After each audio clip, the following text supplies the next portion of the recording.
Hello बच्चों, कैसे हैं आप लोग।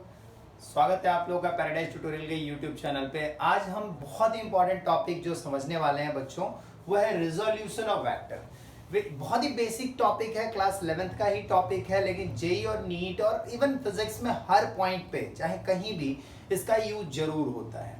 तो रिजोल्यूशन ऑफ वेक्टर बहुत इंपॉर्टेंट फैक्टर है, इसको समझना बहुत जरूरी है। तो फटाफट स्टार्ट करते हैं, चलिए।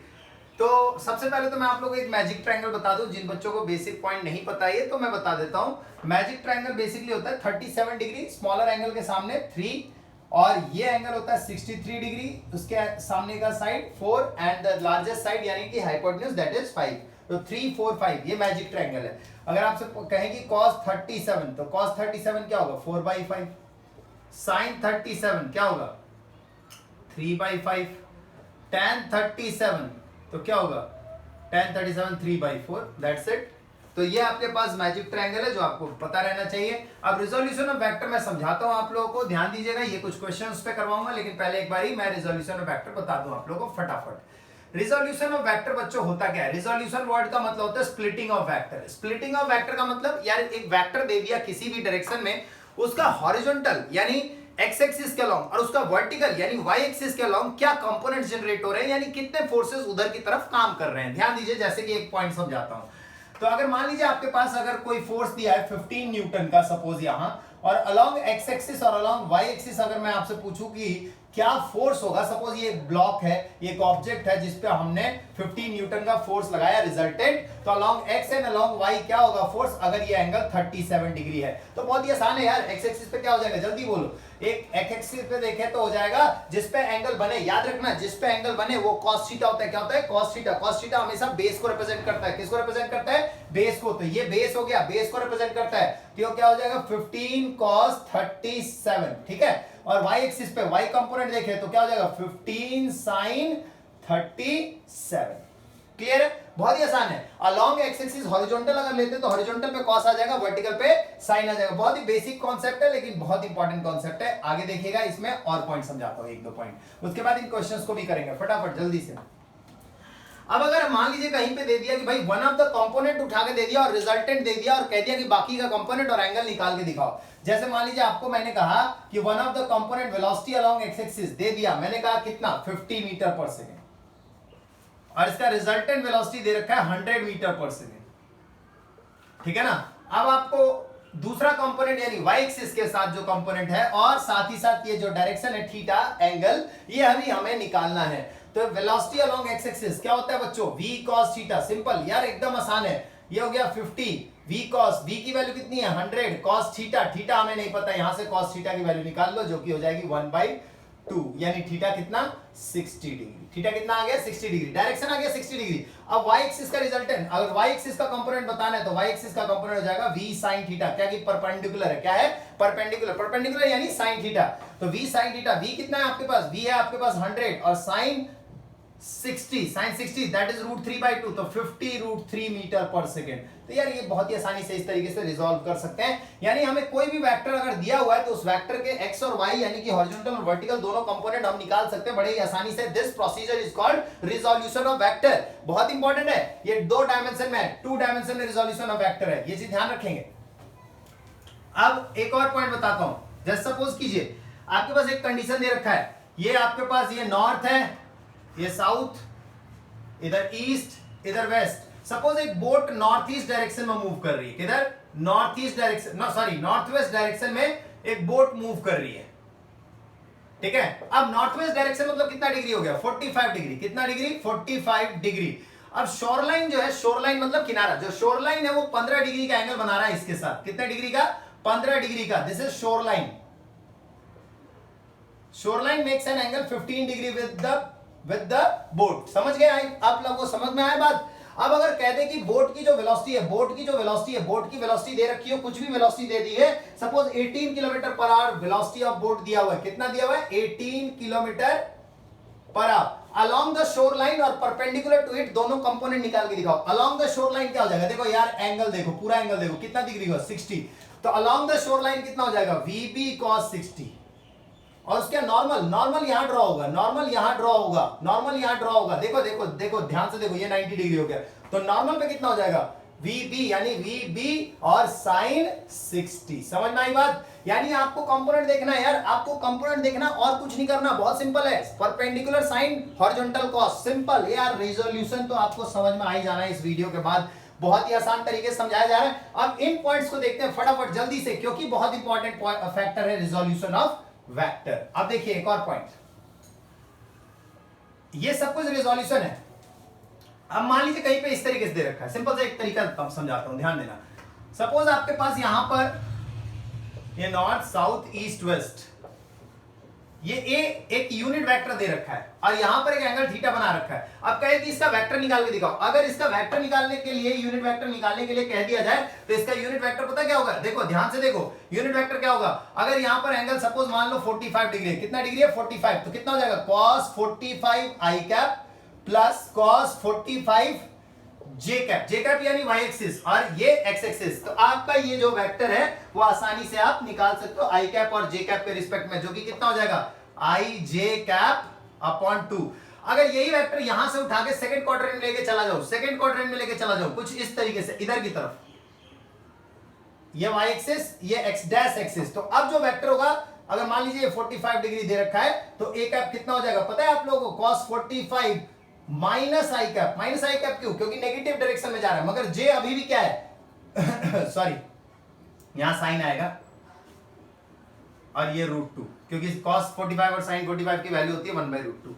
और साइन देखो यार, साइन 45 कितना हो जाएगा? ये अभी भी पॉजिटिव है, क्यों? क्योंकि ये y एक्सिस पे जा रहा है। यार आपको रिजोल्यूशन से मतलब क्या है? रिजोल्यूशन से मतलब है कि आपको किस डायरेक्शन में कितना वेक्टर काम कर रहा है, कितना फोर्सेस काम कर रहा है, वो चीज समझ में आ जाए, बहुत ही आसानी से इस चीज को आप समझ सकते हो। तो ये 2 डायमेंशन में, 2 डायमेंशन में रिजोल्यूशन करने का तरीका है, आप किसी भी डायरेक्शन में रिजोल्व कर सकते हो। यहां पर आप देखोगे तो आंसर आ जाएगा माइनस आई कैप प्लस जे कैप अपॉन √2। क्लियर है? तो अगर नीचे की डायरेक्शन में होते हैं दोनों, अगर मान लीजिए यहां के डायरेक्शन में होते हैं तो दोनों ही नेगेटिव हो जाएगा, आई और जे कैप दोनों नेगेटिव हो जाएगा। और यहां होगा तो आई कैप पॉजिटिव, जे कैप नेगेटिव। सिंपल है, बहुत सिंपल डायरेक्शन रिजोल्यूशन का। अब नेक्स्ट पॉइंट देखिएगा जल्दी से। अगर मैं रिजोल्यूशन 3 डायमेंशन में बताऊं, 3 डायमेंशन में बताऊं, ध्यान देना, 3 डायमेंशन बताऊं, इस पे आप फोकस कीजिएगा। अब ये बॉडी डायगोनल ले लो, क्या? ये बॉडी डायगोनल है, ये ए वेक्टर ले लो बॉडी डायगोनल, ये एक्स एक्सिस है, ये वाई एक्सिस है, ठीक है ना? और ये आपका जेड एक्सिस हो गया, ठीक है? तो एक्स एक्सिस के साथ एंगल अल्फा ले लो, वाई एक्सिस के साथ बीटा ले लो, और जेड एक्सिस के साथ एंगल क्या ले लो? गामा ले लो। Alpha beta and gamma, A resultant है। ए क्या है? रिजल्टेंट, मतलब ए को क्या लिख सकते हो? एक्स आई कैप, वाई जे कैप और जेड के कैप। अब इसमें आपको एंगल कैसे निकाला जाता है? ये देखो, ये बेस है, ये देखो, ये एक्स एक्सिस वाला, ये वाला अगर देखो तो ये ए एक्स है, क्या है? ए एक्स। ये क्या है? ए वाई। और ये क्या है? ए जेड। आप इसको ऐसे लिख सकते हो, ए एक्स, ए वाई, ए जेड। अब अगर आपको एक्स एक्सिस पे देखो तो यार अल्फा एंगल बेस बना रहा है, तो cos अल्फा क्या हो जाएगा? cos अल्फा क्या हो जाएगा बताओ? ए एक्स अपॉन ए। सिंपल, ए एक्स अपॉन ए। ए क्या होगा? ए मैग्नीट्यूड होगा, कैसे? ए एक्स स्क्वायर, ए वाई स्क्वायर और प्लस ए जेड स्क्वायर, इसका मैग्नीट्यूड होगा। सिंपल मैग्नीट्यूड होगा, है ना? रिजल्टेंट है, क्योंकि क्या है? रिजल्टेंट। रिजल्टेंट निकालने के लिए मैग्नीट्यूड निकाला जाता है। अब आप इसको, आप सिंपली इस पॉइंट को यहां पे रख सकते हो। cos बीटा y एक्सिस के साथ देखो तो क्या होगा? ए वाई अपॉन ए होगा, क्या होगा? ए वाई अपॉन ए।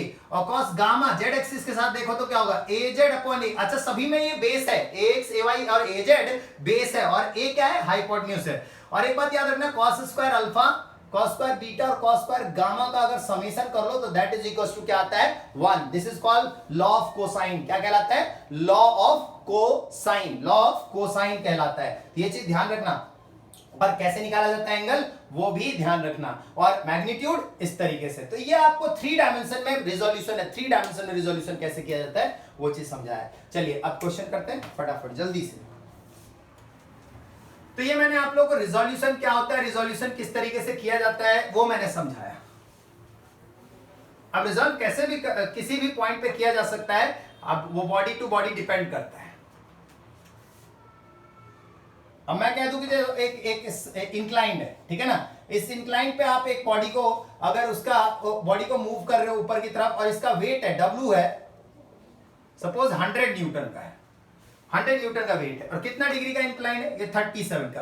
अब कहते हैं कि अलोंग द पैरेलल, मतलब बेसलाइन के पैरेलल वाला कंपोनेंट बताओ और परपेंडिकुलर वाला कंपोनेंट बताओ। तो पैरेलल वाला कंपोनेंट क्या होगा, पैरेलल वाला कंपोनेंट देखें तो ये वाला होगा पैरेलल कंपोनेंट, है ना। पैरेलल कंपोनेंट ये बन जाएगा, ध्यान से देखो, पैरेलल कंपोनेंट ये बन जाएगा। और परपेंडिकुलर कंपोनेंट क्या हो जाएगा, परपेंडिकुलर कंपोनेंट इसके सरफेस के अलोंग यानी ऊपर की तरफ चला जाएगा। तो आप दो कंपोनेंट बनाओगे इसमें, परपेंडिकुलर और पैरेलल, दो कंपोनेंट होंगे। ये देखिए, ध्यान से देखिएगा, ये इसका वेट हो गया, एक कंपोनेंट नीचे एक कंपोनेंट इधर, और ये वेट डाउनवर्ड जो काम कर रहा है, समझे कि नहीं समझे।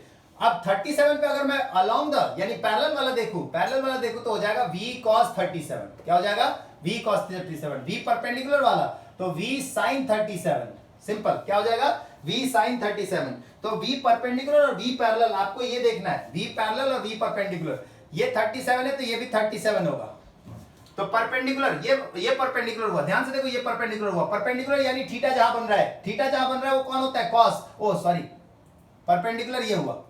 और अलोंग द लाइन यानी ये पैरेलल वाला हुआ तो पैरेलल क्या हो जाएगा, साइन। तो ये आपके पास कंपोनेंट रिजोल्यूशन है अगर आप इस तरीके से इंक्लाइन प्लेन पे लेते हैं। ध्यान से देखिएगा, थीटा यार ये थीटा है तो ये भी थीटा होगा, थीटा होगा तो ये नीचे की तरफ जो है वो परपेंडिकुलर है, और ये साथ वाला क्या है, पैरेलल है। पैरेलल वाला हो गया साइन और परपेंडिकुलर हो गया कॉस। याद रखना, जिस पे एंगल बन रहा है वही है कॉस, जिस पे एंगल बन रहा है वही है कॉस। क्लियर हो गया, चलिए आगे बढ़ते हैं।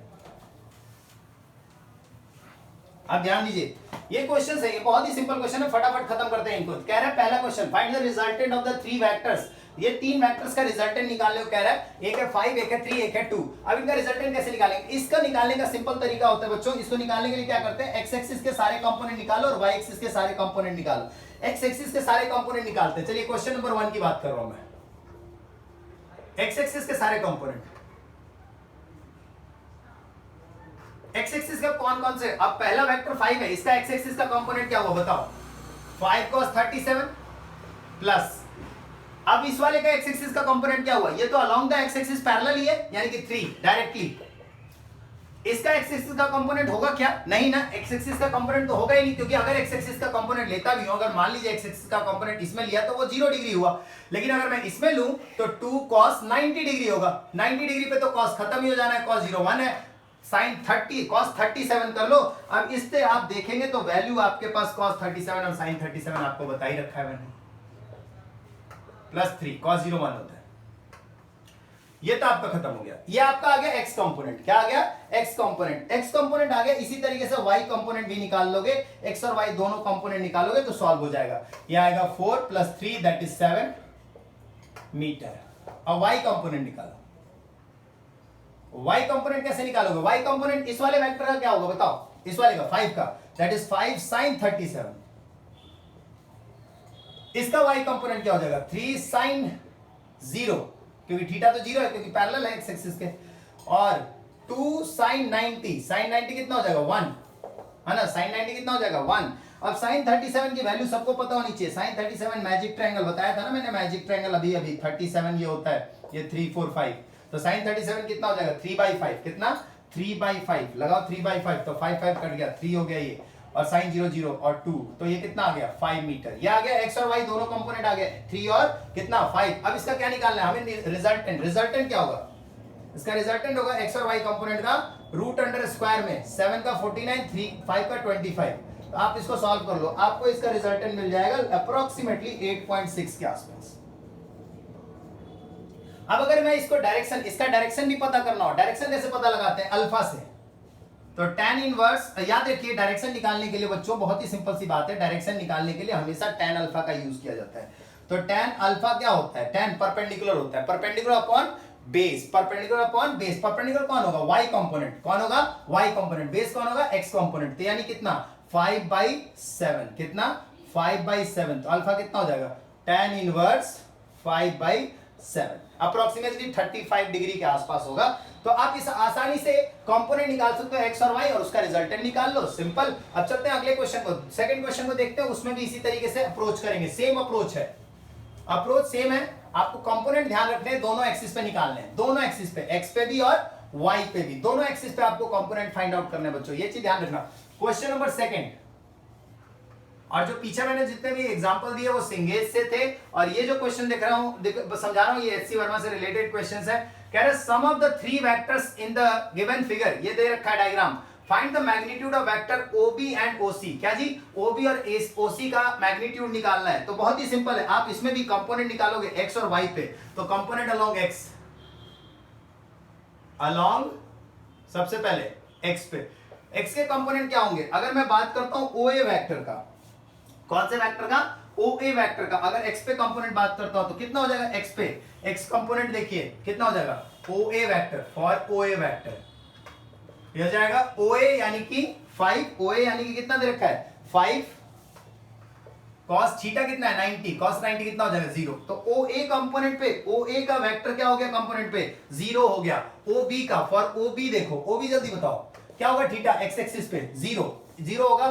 तो हमारे पास O B vector cos 0, cos 0 हो गया, cos 0 हो गया, तो cos 0 कितना होता है 1। अब ओसी के लिए, ओसी सॉरी इसमें भी एक्स एक्सिस पे cos एंगल कितना बनेगा, ये पूरा एंगल कितना हो जाएगा 135। तो cos 135 की वैल्यू लगा लो, जो कि होती है माइनस का 1/√2। ये आ गए अब तीनों, ये कौन से कंपोनेंट हो गए एक्स वाले, किसके एक्स cos 90 0 होता है, तो ये तीनों कंपोनेंट आ गए। अब component along Y, along Y बात करते हैं। अलोंग वाई अगर मैं ओबी की, ओए की बात करूं, ओए की बात करूं, तो ओए की बात करूंगा तो अलोंग वाई कितना हो जाएगा। अच्छा, अलोंग एक्स जो है आपका वेक्टर क्या बना, आपका रिजल्टेंट क्या बना, along x, resultant along x, along x बना, एक तो 0 है, तो दूसरा ओबी माइनस ओसी अपॉन √2 यही बनेगा। ये सिंपल है, ये x के अलोंग हो गया, किसके अलोंग हो गया x। अब आप ध्यान से देखो तो थ्री वेक्टर का जो दे रखा है रिजल्ट फिगर के अंदर, resultant sum of the three vectors क्या दे रखा है 0, यानी उनका रिजल्टेंट भी ऑब्वियसली 0 है, तो इसका रिजल्टेंट x का भी क्या होगा 0। तो इसका मतलब OB किसके इक्वल हो गया, OC अपॉन √2। क्लियर हो गया, OC अपॉन √2। अब देखिए अलोंग y एक्सिस चलते हैं, अलोंग y एक्सिस देखते हैं, component along y, along y देखते हैं OA के लिए, फॉर OA के लिए क्या होगा, OA के लिए y एक्सिस पे, y एक्सिस पे OA के लिए देखें तो ये थीटा कितना बन गया y एक्सिस पे टोटल 180, OA के लिए 180 कितना, तो OA cos 180, cos 180 कितना हो जाएगा cos 180 -1, तो माइनस OA हो गया। फॉर OB, तो फॉर OB देखिए, तो OB के लिए कितना बन रहा है y एक्सिस पे 90 डिग्री, OB के लिए 90 डिग्री, cos 90 कितना होता है 0, तो OB का कंपोनेंट ही 0 हो गया। OC के लिए कितना डिग्री बन रहा है, ध्यान से देखो 45 डिग्री, कितना डिग्री 45, तो फॉर OC कितना हो जाएगा, OC के लिए हो जाएगा OC cos 45, cos 45 कितना होता है 1/√2, तो OC अपॉन √2 ये आ जाएगा y1 के कंपोनेंट। अब देखिए ध्यान दीजिएगा फटाफट जल्दी से, फाइनल आंसर निकल रहा है। क्वेश्चन नंबर 1 मैं रब कर देता हूं, आप लोगों ने क्वेश्चन लिख लिया होगा। अब OA और अब y एक्सिस का रिजल्टेंट क्या हो, y एक्सिस का रिजल्टेंट, y एक्सिस का रिजल्टेंट देखोगे बच्चों तो हो जाएगा -OA प्लस OC अपॉन √2, और जो कि फिर से 0 है, क्योंकि आपका जो वेक्टर्स का टोटल दे रखा है वो 0 ही दे रखा है, टोटल 0 दे रखा है, इसका मतलब उनका रिजल्टेंट भी 0 होगा, ऑब्वियस है। अब वो 0 हुआ तो इसका मतलब यहां से देखा जाए तो OA is equal to OC upon √2 हो गया। अब OA की वैल्यू कितनी है 5 है, OA की वैल्यू कितनी है 5 है, तो OC कितना हो जाएगा 5√2, OC कितना हो जाएगा 5√2, और OB कितना हो जाएगा, देयरफॉर OB कितना हो जाएगा, OB कितना बच्चों OC अपॉन √2, तो OC अपॉन √2 करोगे तो ये भी कितना आ जाएगा 5 आ जाएगा। तो OB कितना हो जाएगा, OB 5 है, OB कितना है 5 मीटर है, और OC 5√2 है, और OA तो दे ही रखा था। समझ में आया, आपको x कंपोनेंट देखना है, y कंपोनेंट देखना है, और जैसा क्वेश्चन में दिया उसके अकॉर्डिंगली चलना है। सिंपल है, बहुत सिंपल है। चलिए देखिएगा फटाफट जल्दी से, क्वेश्चन नंबर 2 के बाद क्वेश्चन नंबर 3 ध्यान से देखिएगा। क्वेश्चन नंबर 3 में भी आपको वही कंपोनेंट स्प्लिट करने हैं, कंपोनेंट स्प्लिट करने हैं आपने, और कुछ नहीं। यहां देखिए क्या कह रहा है, the magnitude of vector OA OB OC in figure are equal, तीनों के मैग्नीट्यूड इक्वल है। कह रहा है OA OB और OC माइनस OC, ये इसकी वैल्यू क्या है, इसकी वैल्यू हमने निकालनी है। Find OA plus OB minus OC, इसकी वैल्यू हमें निकाल के दिखानी है, ठीक है ना। मैग्नीट्यूड दे रखा है, ठीक है। तो ध्यान दीजिए OA OB और OC का हमें फाइंड करना है क्या, बेसिकली इसका फाइंड करना है हमने डायरेक्शन, बच्चों डायरेक्शन फाइंड आउट करना है। क्या फाइंड आउट करना है, डायरेक्शन। चलिए स्टार्ट करते हैं। फॉर x कंपोनेंट, पहले x कंपोनेंट पे बात करेंगे बच्चों। x कंपोनेंट पे अगर मैं बात करूं तो पहले तो तीनों आइडेंटिकल है, तीनों सेम है, तीनों को f मान लो, f फोर्स मान लो तीनों को, या x मान लो, जो भी मान सकता हूं, कोई दिक्कत वाली बात नहीं है। तो x कंपोनेंट पे मैं OA की बात करूंगा, OA की पहले। तो f cos 30, f cos 30, f cos 30 यानी कि f √3/2। OB की बात करूंगा तो OB के लिए कितना है 60, तो f cos 60, cos 60 कितना हो जाएगा 1/2, तो f/2। OA के लिए, OC के लिए बात करता हूं, OC के लिए ध्यान देना बच्चों, f cos, यार एंगल कितना हुआ, ये पूरा एंगल कितना हुआ 135, कितना हुआ 135, 135 कितना हो जाएगा माइनस का f/√2, है ना, माइनस का f/√2। तो पूरा x कंपोनेंट क्या हो गया, पूरे x कंपोनेंट की वैल्यू ये हो गई। अब आपको निकालना क्या है x कंपोनेंट के अलावा, x कंपोनेंट के अलावा निकालना है OA plus OB minus OC, ये दे रखा है OA plus OC minus OC। तो OA कितना है दे रखा है f√3/2, f/2 माइनस f/√2। इसका मतलब f कॉमन हो गया, f/2 कॉमन हो गया, ऑब्वियसली ये आ गया। ध्यान से देख लो, यहां पर अगर आप 2 कॉमन लोगे तो कितना बन जाएगा आपका, f/2 कॉमन लोगे तो ये √2 हो जाएगा। ध्यान से देख लो, √2 हो जाएगा। तो ये आपके पास वैल्यू आ गई √3 + 1 माइनस, लेकिन पहले से भी माइनस है तो क्या हो जाएगा प्लस। ये आ गया x कंपोनेंट। अब चलते हैं y कंपोनेंट देखते हैं, फटाफट y कंपोनेंट देखते हैं। y कंपोनेंट कैसे निकलेगा, y कंपोनेंट अगर OA के लिए बात करूं, OA के लिए क्या होगा y कंपोनेंट OA का, OA का y कंपोनेंट क्या होगा, y कंपोनेंट OA का हो जाएगा OA, है ना। कितना एंगल दिख रहा है आप लोगों को यहां पर 30, तो इधर की तरफ कितना हो जाएगा 60, इधर की तरफ कितना हो जाएगा 60, तो cos 60 कितना हो जाएगा cos 60, तो f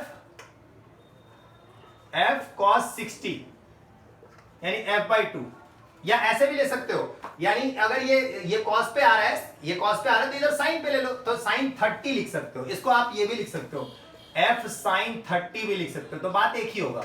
अब OB के लिए देखो, OB के लिए देखो तो ध्यान से, ये 30 डिग्री हो गया, तो f cos 30 यानी f √3/2, या फिर ये भी लिख सकते हो f sin 60, बात एक ही है, f sin 60 लिखो या f cos 30 लिखो, एक ही बात है, दोनों में कोई फर्क नहीं पड़ता है।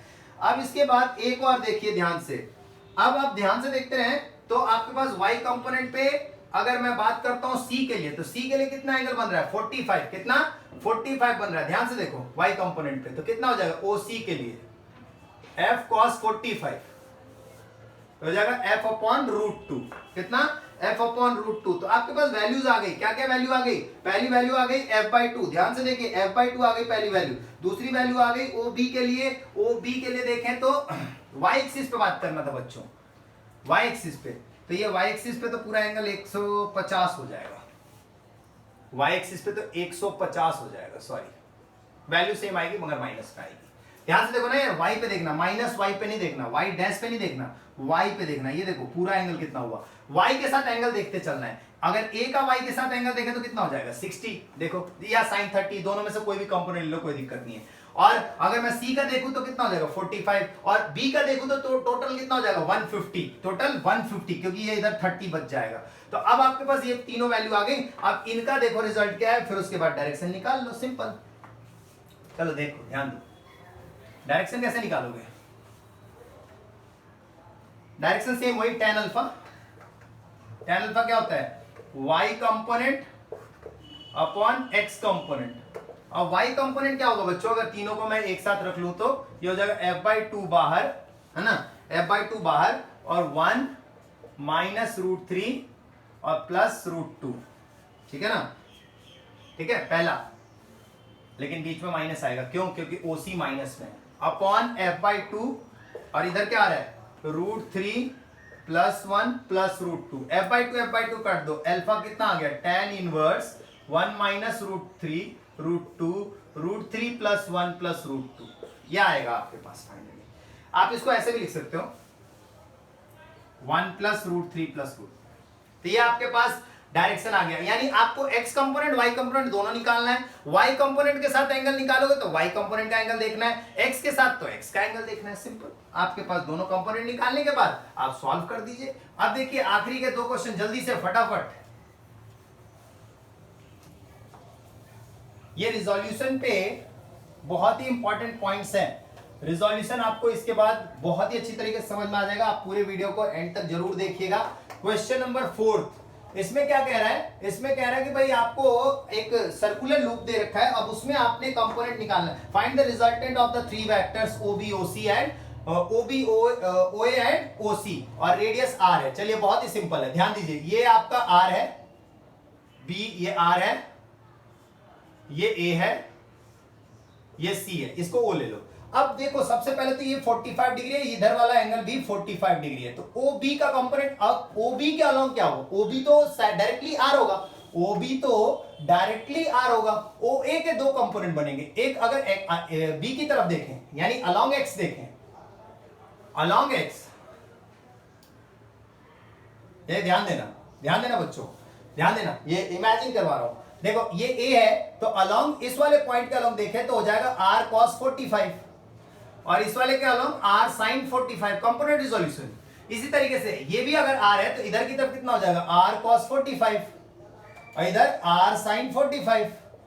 अब देखो R sin 45 दोनों एक दूसरे के ऑपोजिट है, कैंसिल आउट हो जाएंगे, तो जो रिजल्टेंट हुआ, रिजल्टेंट क्या बना, रिजल्टेंट बना R plus R cos 45 plus R cos 45, that simply means R cos 45 cos 45 plus 2R 1 by √2, तो ये हो जाएगा √2, तो R 1 plus √2, सिंपल है ना, बहुत ही बेसिक है यार। दोनों कंपोनेंट निकाल लो आप, आप दोनों कंपोनेंट साइन और कॉस दोनों कंपोनेंट देखो, साइन वाले कंपोनेंट कैंसिल आउट हो रहे होंगे, कॉस वाला बच गया तो ऐड हो जाएगा कॉस वाला, फाइनली आपको कॉस वाले सारे ऐड कर देने एक साथ। तो ये भी कंपोनेंट रिजोल्यूशन पे ही क्वेश्चन है, कंपोनेंट रिजोल्यूशन बहुत अच्छी तरीके से समझ में आ जाएगा।